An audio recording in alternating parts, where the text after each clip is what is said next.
quarrel with their husbands, they'll say, you don't love me, you only love, what? You don't want me, you only want a cook, you only want a mother, you only want a whatever it is that they say. And the reason is because of this need to be loved as yourself. And like I said, Princess Diana is an object, it's an illustration of this. And this is why, with respect to the women, the instruction for husbands is, husbands, love your wives. How? As Christ loves the church. And you must understand. But you say, but if I love her and put her first in everything, even before my job, we'll never get anything done. Not true. You see, you have to ask yourself, does God know knows what He's saying, or does God not know what He's saying? And the thing is to realize that when your wife is totally secure in your all-consuming love for her, she has no problem releasing you to do all sorts of things. You know, like she'll be encouraging you, she'll be doing everything to encourage you in everything else, so that you can be what you should be. I have one woman was telling me about certain husbands who have what they call, this is what the man was telling her husband, oh, you have an unrestricted entry playing golf, which means you can go at any time. Some husbands can only have restricted entry. Only when wives say yes, then they can go and play golf. Other men make illegal entries. They play and then they bathe and they go and pretend there's nothing that occurs. Why?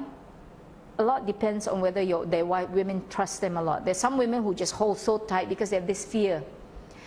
There are some women who are unreasonably jealous. We understand that. But many times this is a natural thing. As long as the woman is totally secure that she's first in your one, and whenever there's a problem, she calls you, leave your golf game, and you just rush back. If she has this confidence, she'll be encouraging you to go ahead. It's usually because wives are not, there's some fear inside that you haven't dealt with, and that's why you notice she holds very tightly. And so I hope you understand that. The next thing is to realize is that men are slower to recognize, express, or sense emotional needs, whereas women are very quick to recognize, express, and sense emotional needs. And this is where women, you literally can teach your husbands with respect to this.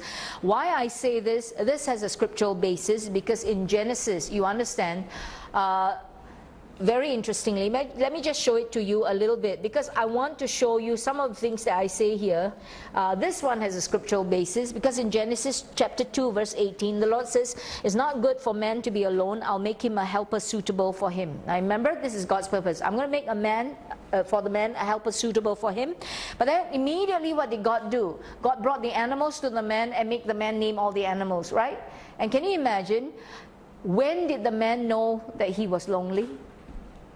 Didn't know, right? Took a long time, a whole afternoon of naming all the animals. Can you imagine? God brought 2 elephants with their trunks, and the man said, elephants! And God brought 2 chimpanzees. Everybody says chimpanzees, or monkeys, or whatever it is. 2 dogs, 2 swans, 2 birds, 2 this, 2. The whole afternoon naming a few thousand species. Then he hit his head. Huh? 2, me? 1? And he looked up to God. But what about me? Where's my? Took a long time for a man to discover that, right? This is the thing I tell people. You need to learn. This is God's dealing with a man's emotional needs. God knew he was lonely. What did God do? He went such a roundabout way to show the man that he was lonely. And once the man recognizes that he was lonely, he asked the Lord brought the wife. Isn't that so? Application for you and I as women is to understand this. When you deal with men, we always know what they are feeling, right? But then you gotta, I know what you're feeling, and he'll say, no, never. And what happens is, from that day onwards, whether he feels that way or since he said never, he will never express that. So I tell people, be wise. I remember talking to this wife in church. I said, yeah lah, we all know that. I said, don't tell him. I said, yeah, I know, mustn't tell him. You wait until the husband recognizes it, and then steps can be done to it. Because as women, we can sense it's something that God gave to us. You understand? But when dealing with a man, the worst thing that you can do is, and you tell him exactly what you're feeling. Please don't. If God took such a roundabout way to deal with men's emotional needs, and if you really want to be used by God to help your man deal with his emotional needs, because you want to be the one anyway, isn't that so, rather than a psychiatrist? So if you want to be the one, you have to understand, you got to do it God's way. So what does God do? Use circumstances to push him into these style of things. It's like this wife, the husband wants her to do without a maid because of certain things, and then she's been praying and praying because it's so hard to deal with it, no matter how. So she wanted to be an obedient one, so she kept praying, and so she was telling me some time ago, her husband had just said, when he told his friend what he was going to, the friend told him, "You are so cruel. How can you allow your wife to be without a maid? You know, she can't help this, etc." And said even his mother told him, "How can you? She needs a maid because 3 kids. What happens if one is sick?" Which is what happened. And it's like he went to her and told her, "Yeah, we'll keep the maid, or we'll have another one." If you want to be a godly person, you know, even with respect to emotional needs, if he can't even sense his own emotional needs, how much less can he sense your own emotional needs? True or not? He thinks in terms of dollars and cents and facts, right? So many times he doesn't understand this. But even as a wife, when you're willing to submit to whatever, like this wife was willing to, just keep praying, you let other people speak. That's why sometimes you may not be able to speak, but others can speak, right? Bring him to my class and I'll speak for you. And then it's more helpful and easier. It's harder to get offended. You get angry with me, it's fine, because I don't live with you, so there's no problem. You know, I don't have to deal with your word. Whereas you never forget that you have to be in the same room with your own spouse. You understand? That's why the tensions that are there, you don't want to deal with. A man, one of the needs that I was reading another book that says, in these stressful days, men need tranquility in the home.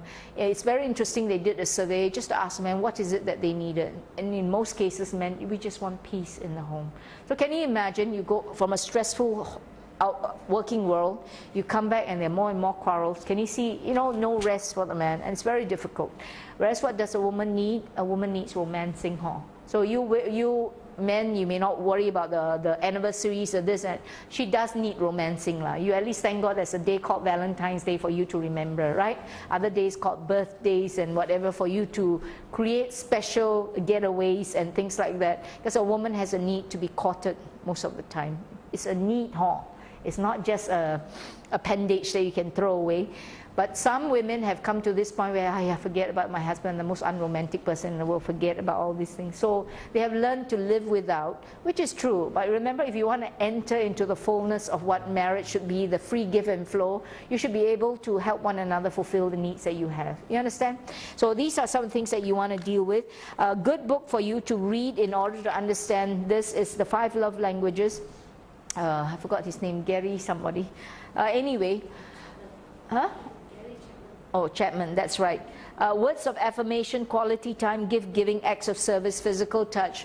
And reading the book will give you an understanding of how people express love. Now remember, this need to again be subordinated to what the Word of God says. You and I will have to learn which way you do give love, because if you give love through giving gifts, that's why she's expecting gifts from you. If she keeps on giving you little gifts, and your love language is service, you keep doing work for her, she'll be saying, my husband don't love me. Or you'll be thinking, yeah, my wife doesn't appreciate or know that I'm loving her. And so it's a good book for you to understand and find out which one you are. Now you need to learn which one it is, because then you can learn to speak each other's love language. And it's very helpful in smoothing away tensions and helping you to realize that you truly are loved by your spouse. All right, so these again are psychological, and you want to deal with that. Again, some other needs. This book by William Harley, His Needs and Her Needs. 5 basic needs men expect their wives to fulfill: sexual fulfillment, recreational companionship, attractive spouse, domestic support, and admiration. Now this is in the order it should be. That's why women, if you do not know how to fulfill him in this way, what will happen is he will tend to look outside, or if he doesn't look outside, you will find that he becomes more cutting and more critical, and it's a rare man who can, you know, take this neglect of the wife and not react in some way or other. Recreational companionship. For men, sports. You know, if your man is a sporty man. I have a friend who lost her husband because she never went out running with him. So there's a girl in his office who would go out running, provided him this recreational companionship, and of course they hopped into bed, and what happened was, now they are divorced, and I think he's marrying this other lady. So needless. You understand? especially when he doesn't expect you to be there playing with him all the time. But there are some men where sports is such a necessary thing for them. You know, I'm telling you a story that occurred in one of my friends, but the point is, it does occur for some men. I mean, just generally understand it. For some men, they can't be bothered. That's a different thing. Or as Christian men, they already made a commitment to the Lord, and this is something they don't ever fall, because they love the Lord more. So to them, this need, it doesn't matter.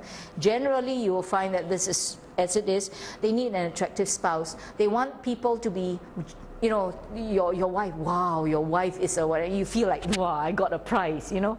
That's why it is good for you to make